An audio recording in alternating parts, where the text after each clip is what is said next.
Hey everyone, welcome back to our channel. If you're new here, please subscribe. I'd really love that. If you're returning, how you doing? What we're going to be talking about today is something called skimpflation.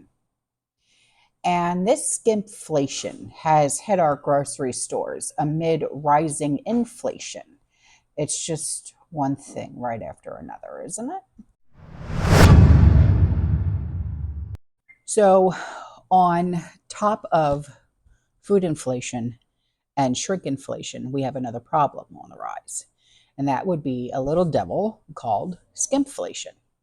Skimpflation is basically when a manufacturer decides to reformulate a product, usually using cheaper ingredients, because the shrinkflation isn't enough for these companies. Oh no, they have to give it to us any way they possibly can. For example, a brand of, say, salad dressing and a brand of, say, margarine or butter.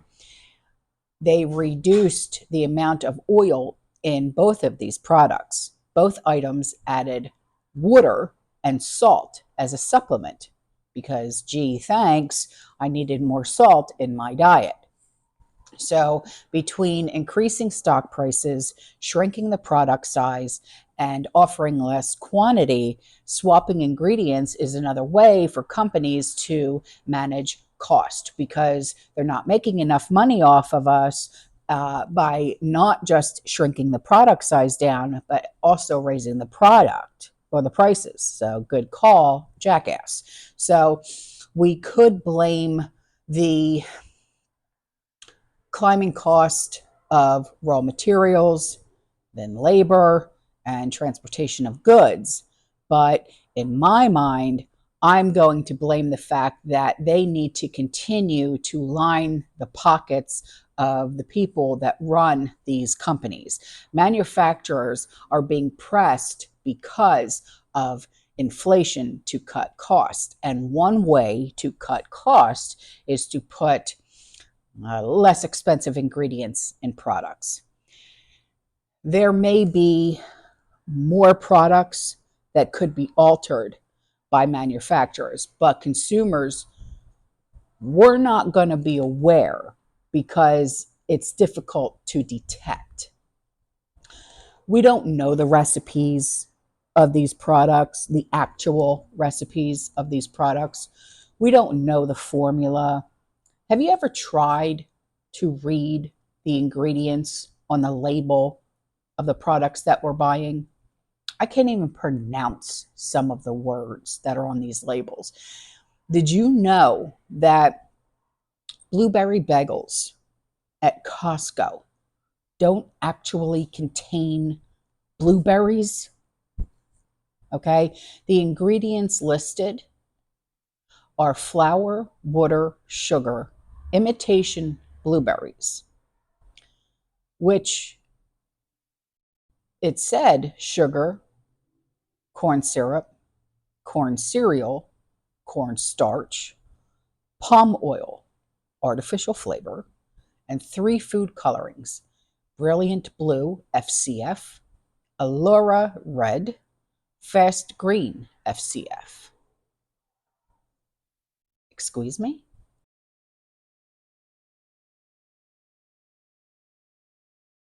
So, this is a phenomenon that has been going on for several years, but a few cases have been caught due to technical advancements.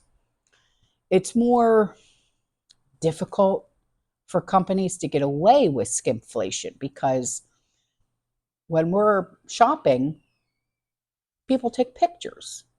We notice things now, and we report these things on social media, right?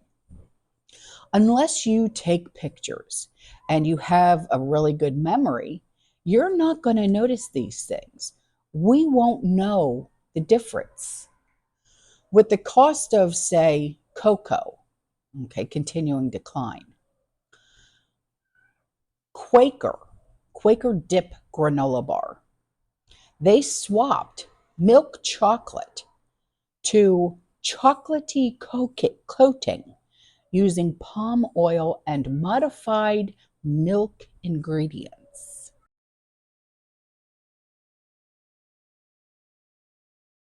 Now, granola bars, they're often covered with chocolate. They don't necessarily use chocolate anymore. They use a different version, an artificial version of chocolate. It's important that people read the ingredients of what is being put in these boxes. It's like they do it very sneakily and nobody notices. And it's kind of hard for a lot of us to read the ingredients because a lot of the ingredients are being put on the boxes by QR code. And if you don't have a smartphone, you can't scan that QR code and read the ingredients. And a lot of the ingredients are like words that you can't even pronounce. So you still don't know what's in that box, what's in that product.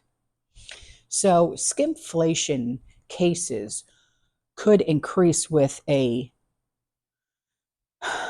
new law. It's a nutrition law that's coming into effect. And according to the federal government, starting January 1st, 2026, products will be required to include a label if they contain high levels of sodium, fat, and sugar. No one wants to sell a product that is labeled as having too much sodium, too much sugar, too much fat. So companies are going to start reformulating those products. And they will reformulate these products to reduce the amount of fat, to reduce the amount of sugar, to reduce the amount of sodium. But they will likely replace some of these ingredients with cheaper ingredients as well along the way. So be aware of when you're shopping, whether it's prep shopping, you're filling in your gaps, or you're just doing your weekly shopping. Be aware of what it is you're actually buying, because these are the things that they're not good for us at all.